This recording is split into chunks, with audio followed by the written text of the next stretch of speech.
Hello everybody, my name is Ryan or MandRproductions, and welcome to the top 10 LEGO Star Wars The Force Awakens sets. In this video, I'm going to be counting down my personal top 10 LEGO Star Wars The Force Awakens sets, and I'll be giving my opinions on each and why they're at where they are in the list.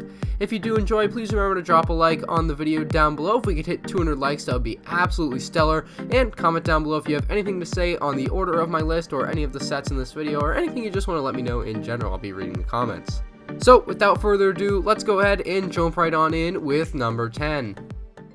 At number 10, I have chosen the 75131 Resistance Trooper Battle Pack, released in January of 2016.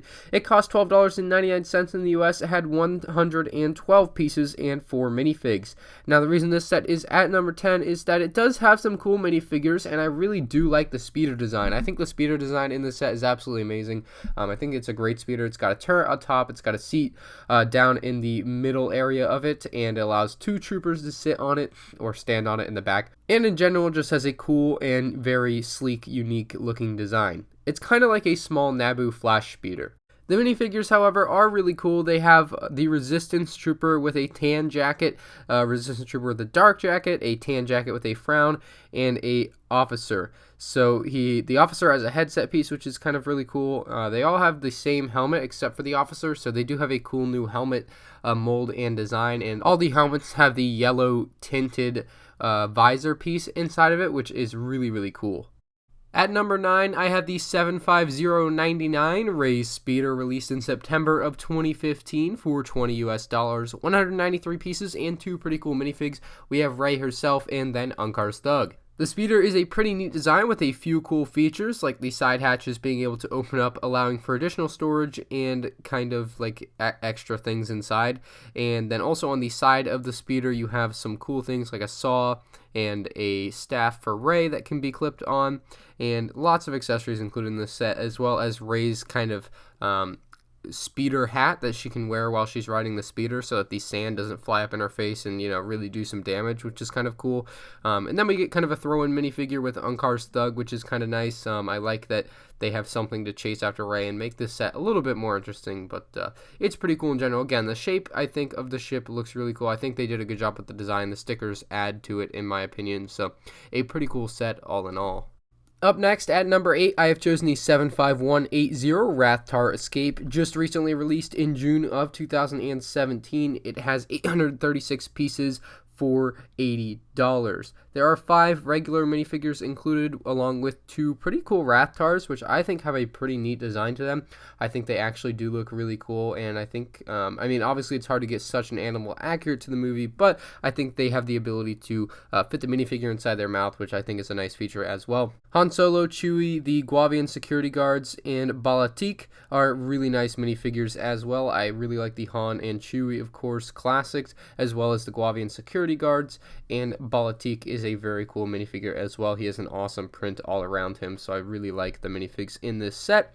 As for features on this set, you can open up the Rathtar cage door, allowing the Rathtars to escape. You can also open up the top hatch of the Rathtar cage there and put them inside or whatnot. So underneath the Rathtar escape platforms, you have the ability to place minifigures down there and kind of play around with them. There's also a hatch where you can have Han Solo peek up and through. It comes with a cool little bucket and bone to feed to the Rathtars when they're in the cage, but of course once they're out of the cage, they're going to want to eat your minifigures.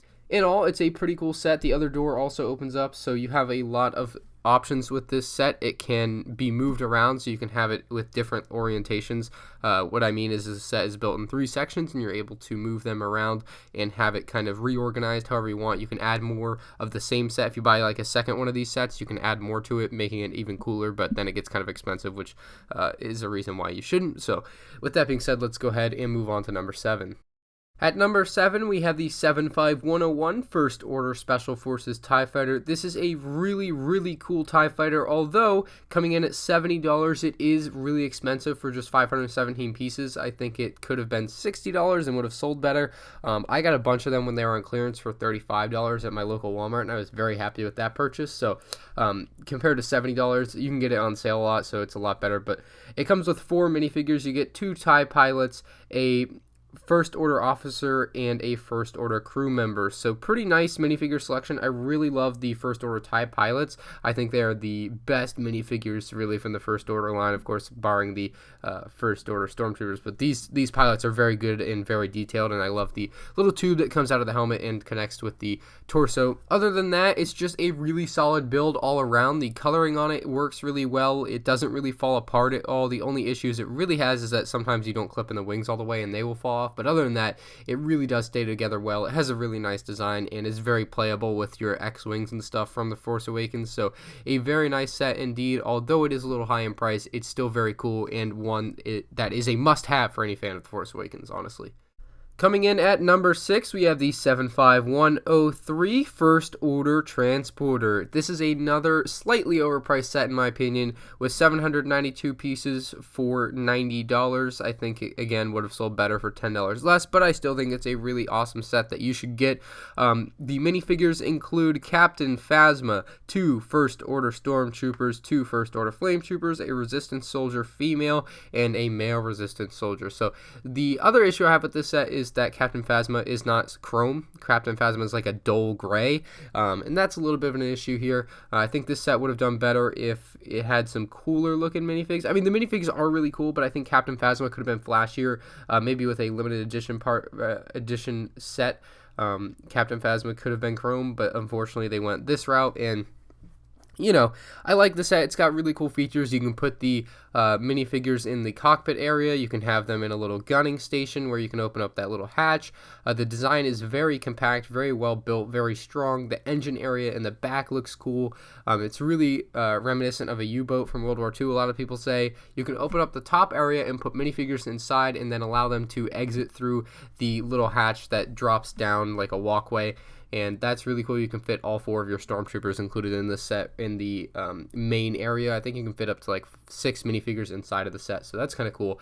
Other than that, it's just a cool set. I think it is a little bit inaccurate in that the ship isn't long enough compared to the movie, but again, this is just kind of a play set that people play with, and it's not really a UCS set, so it's not really meant to be completely accurate.